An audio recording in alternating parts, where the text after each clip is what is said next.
पूर्व कांग्रेस नेता ने खोले राहुल के राज। पार्टी में मचा जबरदस्त हड़कंप। सीनियर नेताओं का इस्तीफा।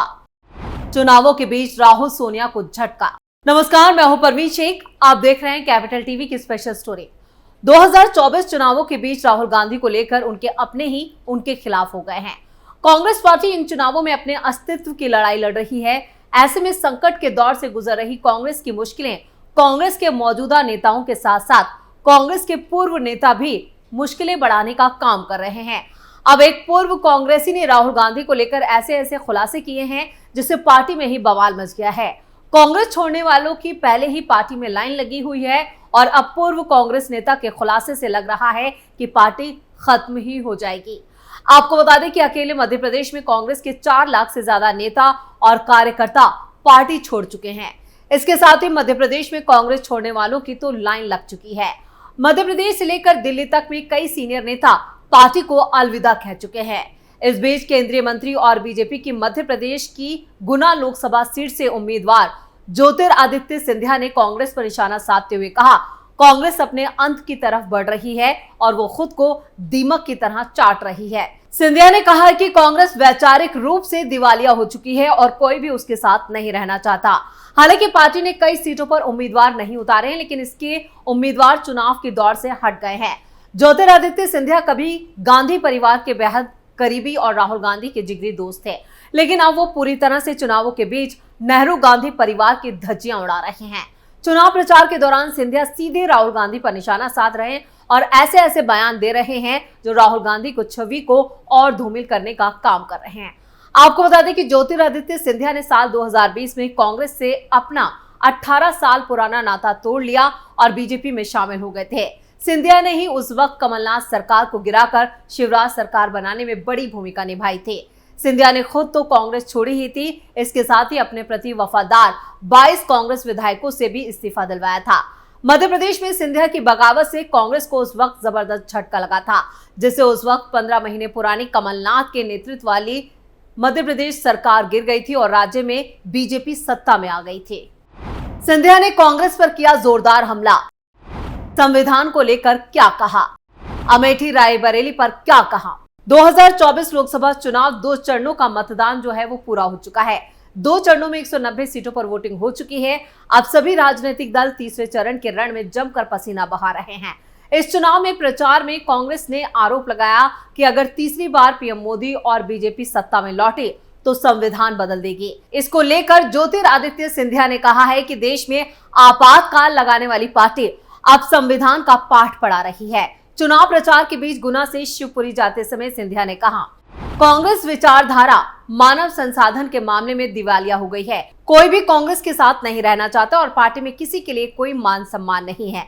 जिस पार्टी ने चुनी हुई सरकारों को बर्खास्त करने के लिए अनुच्छेद 356 जिसमें राष्ट्रपति शासन लगाने के लिए उसका 91 बार इस्तेमाल किया, जिस पार्टी के प्रधानमंत्री ने आंध्र प्रदेश जाने से पहले मुख्यमंत्री बदल दिया था, जिस पार्टी ने देश में आपातकाल लगाया था, वो अब हमें संविधान पर सबक दे रही है। केंद्रीय मंत्री ने कांग्रेस पर निशाना साधते हुए आगे कहा, चुनाव में अपने ही उम्मीदवार डॉक्टर बाबा साहेब अम्बेडकर को हराने वाली पार्टी देश को दलितों और संविधान के मुद्दों पर उपदेश दे रही है। उसे अपने ट्रैक रिकॉर्ड को देखना चाहिए। संविधान भाजपा का धर्म ग्रंथ है और प्रधानमंत्री नरेंद्र मोदी ने स्पष्ट किया है कि किसी में भी संविधान को बदलने की हिम्मत नहीं है।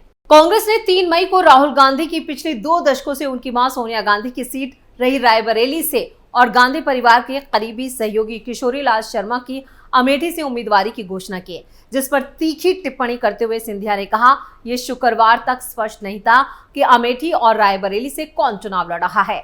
इंदौर और सूरत लोकसभा सीटों से कांग्रेस उम्मीदवार दौड़ से हट चुके हैं। कई सीटों पर कोई उम्मीदवार नहीं है, जबकि कई अन्य सीटों पर अभी तक उम्मीदवार घोषित नहीं किए गए हैं। सिंधिया ने आगे कहा कि कांग्रेस अब अपने अंत की ओर बढ़ रही है।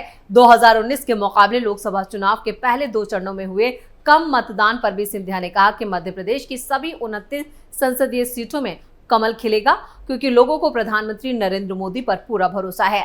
चुनाव आयोग के मुताबिक लोकसभा चुनाव के पहले चरण में 66.14% और दूसरे चरण में 66.71% मतदान हुआ, जबकि 2019 में पहले चरण में 69.43% और दूसरे चरण में 69.64% मतदान हुआ था। आपको बता दें कि सिंधिया छठी बार गुना सीट से चुनाव लड़ रहे हैं। उन्होंने पिछले 5 चुनावों में से 4 में जीत हासिल की थी, लेकिन 2019 के लोकसभा चुनाव में जिस वक्त वो कांग्रेस में थे, वो मौजूदा बीजेपी सांसद केपी यादव से सीट हार गए। यादव ने सिंधिया को 1,25,000 वोटों के अंतर से हराया। ये उनके राजनीतिक करियर में पहली बार है कि सिंधिया गुना से बीजेपी उम्मीदवार के रूप में अब चुनाव लड़ रहे हैं, जिसका प्रतिनिधित्व पहले उनके दिवंगत पिता माधवराव सिंधिया और दिवंगत दादी विजया राजे सिंधिया ने किया था। केंद्रीय मंत्री का मुकाबला कांग्रेस के राव यादवेंद्र सिंह से है। गुना में दिलचस्प हुआ मुकाबला, सिंधिया को चुनौती देंगे यादव। गुना में बदले चुनावी समीकरण, कांग्रेस ने चला बीजेपी वाला दांव। मध्य प्रदेश की Guna Lok Sabha seat high profile seat है, क्योंकि बीजेपी के टिकट पर ज्योतिरादित्य सिंधिया यहां से चुनाव लड़ रहे हैं, जबकि कांग्रेस ने यहां से राव यादवेंद्र सिंह यादव को टिकट दिया है। ऐसे में सबकी निगाहें कांग्रेस प्रत्याशी पर टिकी हैं, क्योंकि पहले कांग्रेस की तरफ से दिग्विजय सिंह, जयवर्धन सिंह और अरुण यादव के नाम की चर्चा भी हुई थी, लेकिन पार्टी ने स्थानीय नेता राव यादवेंद्र सिंह को मौका दिया, जिससे अब यहां मुकाबला दिलचस्प होता नजर आ रहा है। बताया जा रहा है कि पहले कांग्रेस की सिंधिया के खिलाफ किसी दिग्गज नेता को चुनाव लड़ाने की योजना थी, लेकिन कांग्रेस ने अपनी रणनीति में बदलाव किया। पार्टी ने सिंधिया के खिलाफ बीजेपी वाला दांव ही चला, जो 2019 में बीजेपी ने चला था। पिछले चुनाव में सिंधिया कांग्रेस के टिकट पर चुनाव लड़े थे, जहां भाजपा ने उनके खिलाफ स्थानीय नेता केपी यादव को टिकट दिया था, जिन्होंने सिंधिया को हराया था। ऐसे में राव यादवेंद्र सिंह के जरिए कांग्रेस स्थानीय नेता वाला दांव चल रही है। राव यादवेंद्र सिंह अशोकनगर जिले से आते हैं और फिलहाल जिला पंचायत सदस्य हैं। माना जा रहा है कि प्रदेश नेतृत्व भी उनके नाम पर सहमत था, जिससे उनके नाम पर मोहर लगी। दरअसल राव यादवेंद्र सिंह बीजेपी में ही शामिल थे, लेकिन 2023 के विधानसभा चुनाव से पहले वो कांग्रेस में शामिल हो गए थे। उनके स्वर्गीय पिता देशराज सिंह यादव बीजेपी के विधायक रह चुके हैं। देशराज सिंह यादव भी ज्योतिरादित्य सिंधिया के खिलाफ लोकसभा चुनाव लड़ चुके हैं। अशोकनगर जिले में यादव के परिवार का अच्छा दबदबा माना जाता है। उनके पिता विधायक रह चुके हैं, जबकि परिवार के 6 लोग राजनीति में सक्रिय हैं। यादवेंद्र सिंह खुद जिला पंचायत सदस्य हैं, जबकि उनकी पत्नी जनपद सदस्य हैं। भाई जिला पंचायत सदस्य है और मां भी जनपद सदस्य है। कांग्रेस ने राव यादवेंद्र सिंह यादव के जरिए जातिगत समीकरणों को भी साधने की कोशिश की है, क्योंकि गुना लोकसभा सीट में आने वाली मुंगावली, अशोकनगर, चंदेरी, कोलारस, शिवपुरी और पिछोर में यादव वर्ग का दबदबा माना जाता है। ऐसे में पार्टी ने इसी वर्ग से आने वाले नेता को मौका दिया है। खास बात यह है कि राव यादवेंद्र सिंह यादव के पिता देशराज यादव हमेशा सिंधिया परिवार के मुखर विरोधी रहे हैं। ऐसे में कांग्रेस एक बार फिर से इसी समीकरण को साध कर चलना चाहती है। राव यादवेंद्र सिंह विधानसभा चुनाव से पहले कांग्रेस में शामिल हुए थे, जहां पार्टी ने उन्हें मुंगावली विधानसभा सीट से टिकट दिया था, लेकिन उन्हें विधानसभा चुनाव में बीजेपी के बृजेंद्र सिंह यादव ने हरा दिया था। लेकिन पार्टी अब उन्हें लोकसभा चुनाव भी लड़ाने का उन्होंने मौका दिया है। दरअसल गुना लोकसभा सीट ओबीसी बहुल सीट मानी जाती है। गुना और अशोकनगर जिले में इस वर्ग का दबदबा माना जाता है। ऐसे में पार्टी ओबीसी वर्ग को साधने के लिए उन्हें चुनाव लड़ा रही है। बीजेपी ने पहली ही लिस्ट में ज्योतिरादित्य सिंधिया को लोकसभा चुनाव का टिकट दिया था।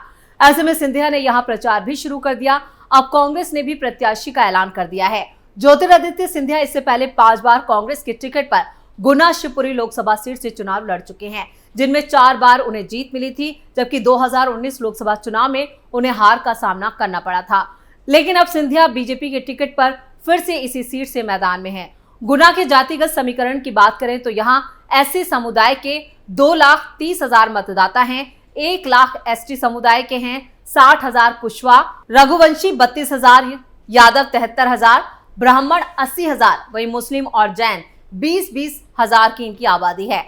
मध्य प्रदेश में 4 चरणों में लोकसभा चुनाव होंगे और तीसरे चरण में मध्य प्रदेश की हाई प्रोफाइल गुना सीट पर 7 मई को वोट डाले जाएंगे। ऐसे में देखना होगा कि कौन गुना से बाजी मारता है, हाथ मजबूत होता है या फिर भगवा परचम लहराता है। ये 4 जून को आए नतीजों से साफ हो जाएगा। स्पेशल स्टोरी में इतना ही। वीडियो कैसा लगा नीचे कमेंट करके अपनी राय जरूर दें। वीडियो को लाइक करें, शेयर करें और कैपिटल टीवी को सब्सक्राइब करें। नमस्कार।